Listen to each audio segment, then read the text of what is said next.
Yan guys, nagluluto na po ako ng aming tanghalian. Ang inululuto ko po ay ginatang isda.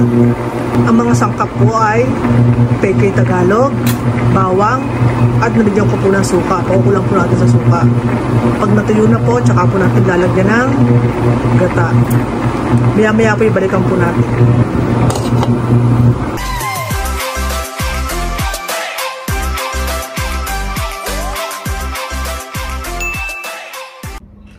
Hi guys! Welcome back sa aking channel. Ngayon po ay magluluto po ako ng piniritong hotdog. Yan po ang aming aalmusalin ngayon.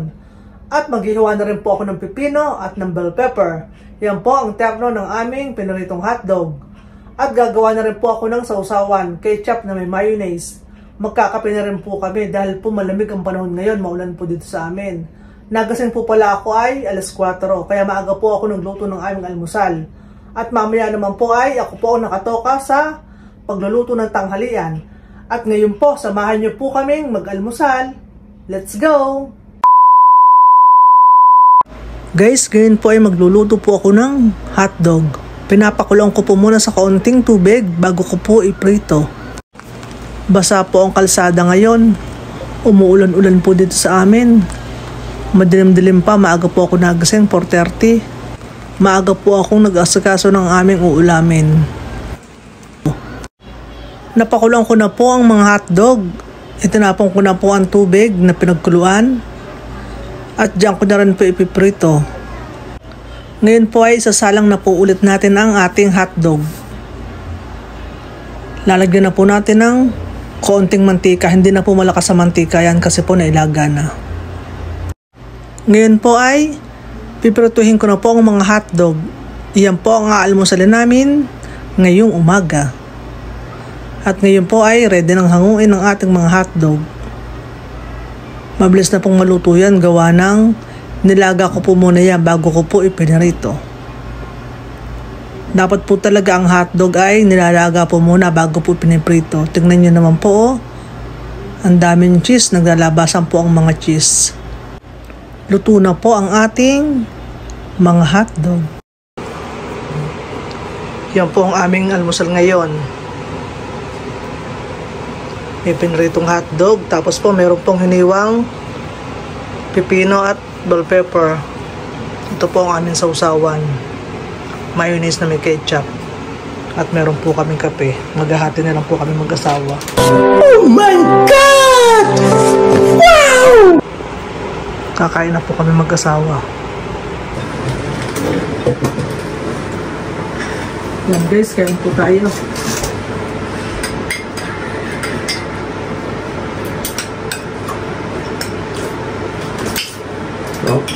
Almusal po tayo.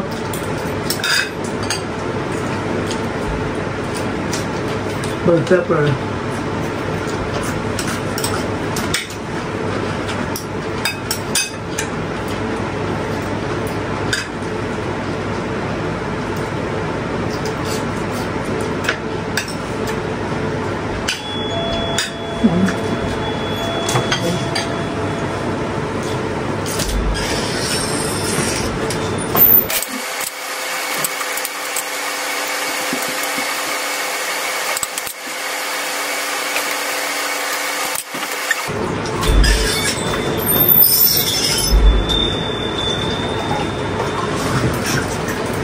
Okay.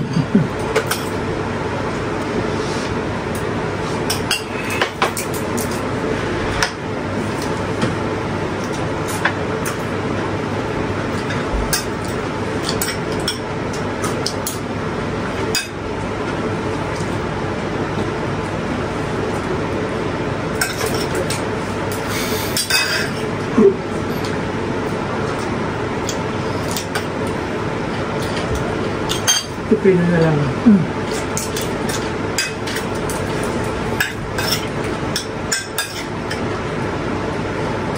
Ito yung masarap ko yun. Pwede yan. Hindi pa yung sobra. Pabalik ko rin mga nagiging.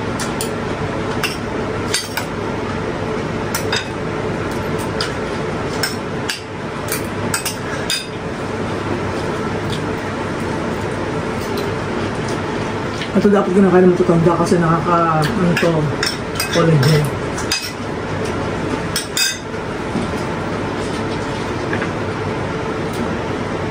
Naig mag-check ka na.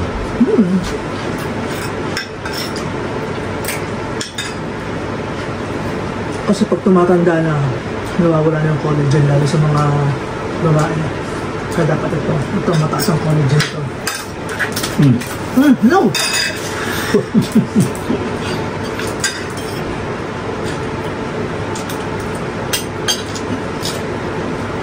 Hindi mo sa na lang. Ito naman.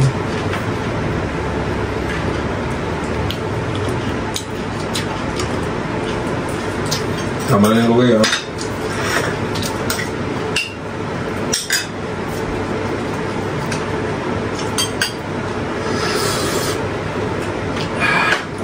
Hindi na namin po niluto itong bell pepper. Hiniwa na lang po namin tsaka yung bigasan. Ang sarap po. Malutong.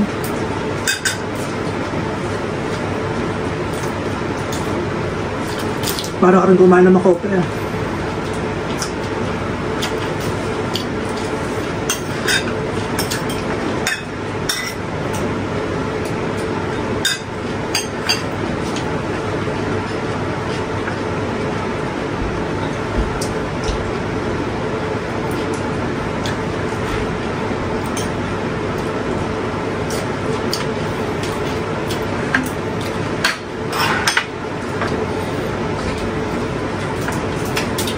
Tama na ako kayo.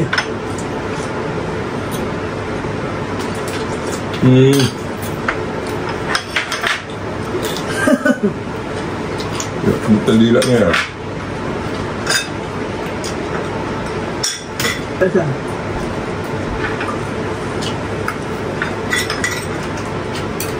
Nabibilang kami ng hotdog.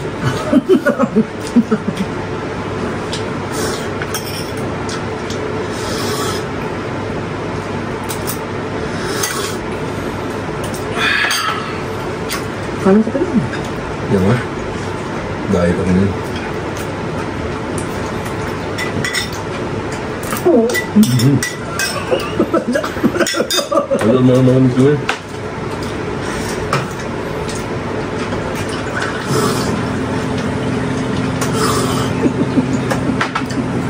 Hindi yun daw.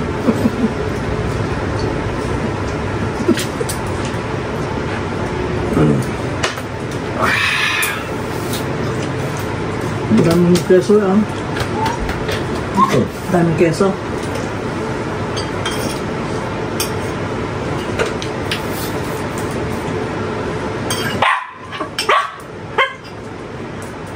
Maganda talaga ako padala na. Maganda ang pagkala.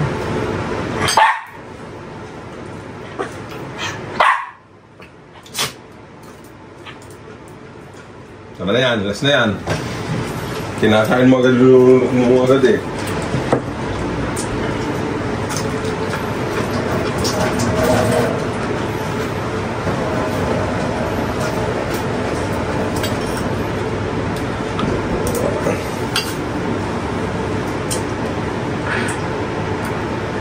Nagasan ako alas 4 jeans. Hindi ko alam kung kukunin ito sa palengke. Pero ikot.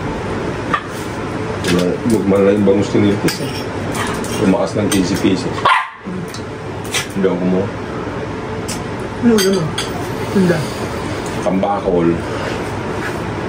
Salmon. Yung salmon na yung dating sinisigang natin yung malalaki.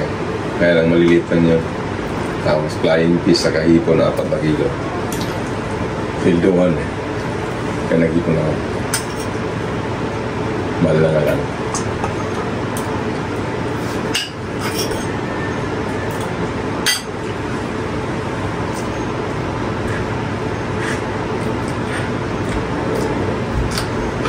Mabilim pa sa labas niya.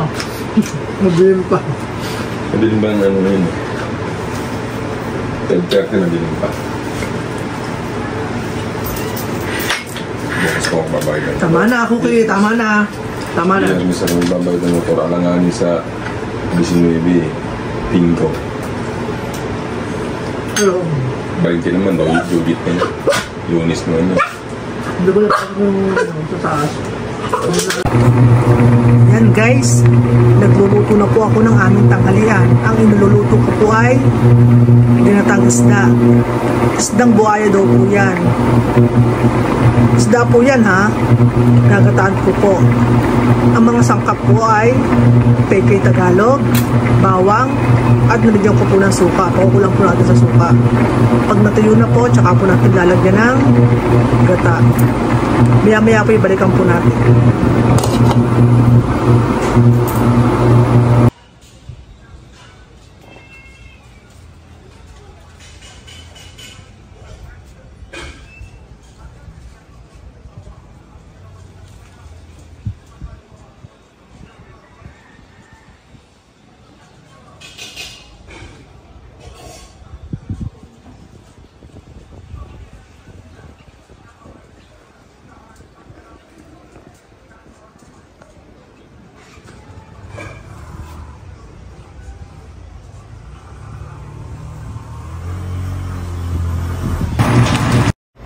Lalagyan na po ng mga sili ang ating ginataang isda para daw po masarap, maanghang-anghang.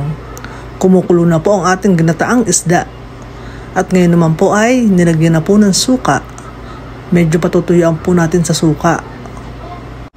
At ngayon naman po ay nilalagyan niya pa ng chili flakes. Hindi raw po kasi tumalab yung 3 pirasong sili na nilagay niya. Kaya lalagyan niya raw po ng chili flakes. At ngayon naman po ay ilalagay niya po yung gata, fresh na gata na galing sa puno ng nyog. Tingnan niyo naman po ang ating gata, sariwang-sariwa po.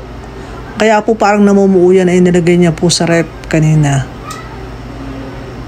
Wow, ang sarap! Yan guys, malapit na pong maluto ang ating ginatang isda. Lulutuin lang po yung nilagay na gata. At pag naluto na po yung gata, pwede na po tayong kumain ng tanghalian. A few moments later. Yan guys, luto na po ang ating ginataang isda. Yan guys, kakain na po kami.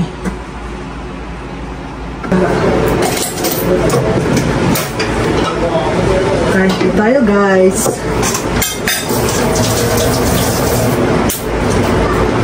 Gabi na gabi. Okay.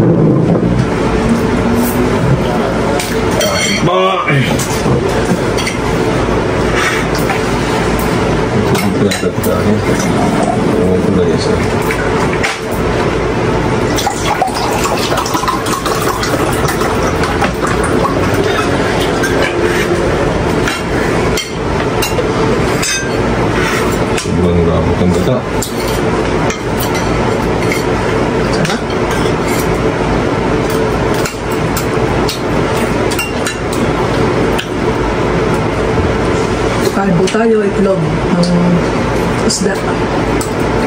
Sarap. Nainit ka lang. Ito po yung isdang buhaya. Mukha kasi po siyang buhaya kaya tinawag po siyang isdang buhaya.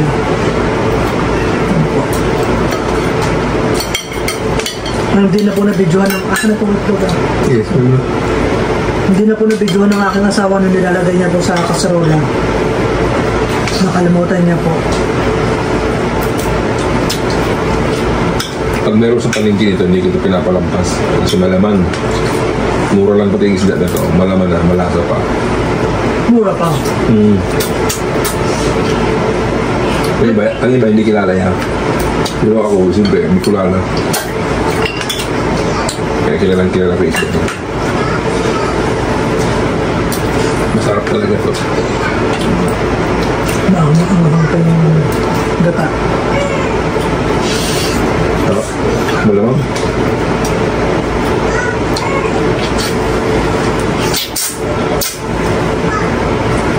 Sigurado meron kayong almusal na yan. Last million kung mga pitay, 120 kilo ng pitay sa ano? Oo. Para muna. Sa linggo, bigla tayo ng gulay. Wala lang masyadong gulay.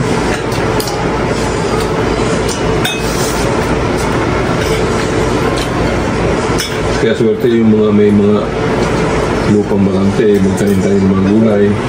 Maswerte. Bukas, magbubunggo ako. Yun, may isda yung sarap pa. Paborito. Oo. Pampaksiw sana niya.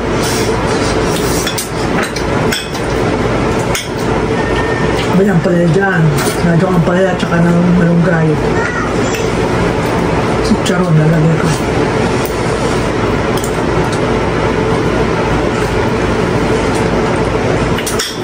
Ang dami ito rin. Pero kukunti lang yung buhay na, pero ang dami ito.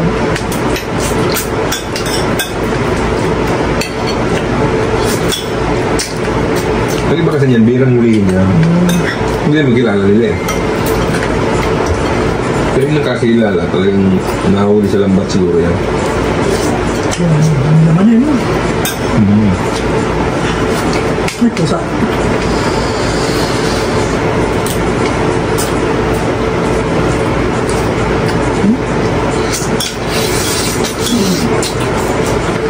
Ang init.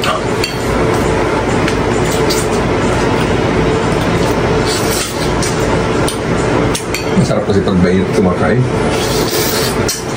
Talagang natulog.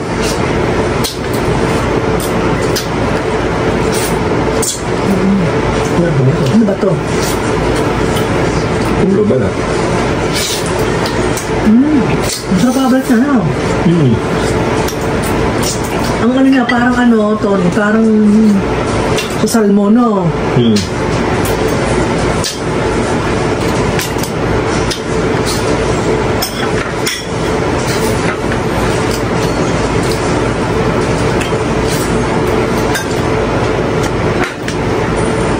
Kain ka daw.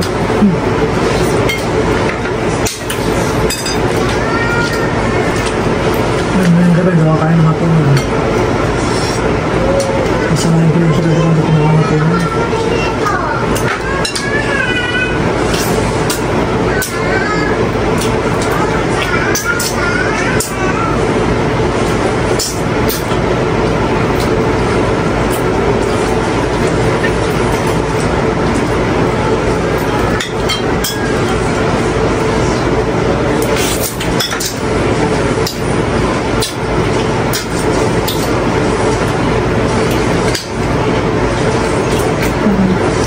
Parang masarap naman niya pinakabalat. Wala na. Ito, Ba yun? balat yan ah. Ulo, no?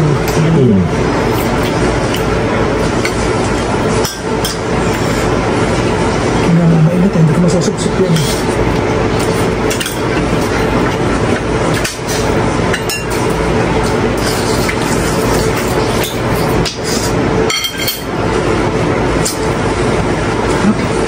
Hindi pa ito siya malansana. Wala pang walang luya to, ano? Talaga masarap ah. Ano nga rin isa ko nagbili kanina ng gulay? Mag-alas 5 na eh. Kaya mabalik na ako. Pinanggalan ng tibuyas. Masarap. Walang kalansa-lansa.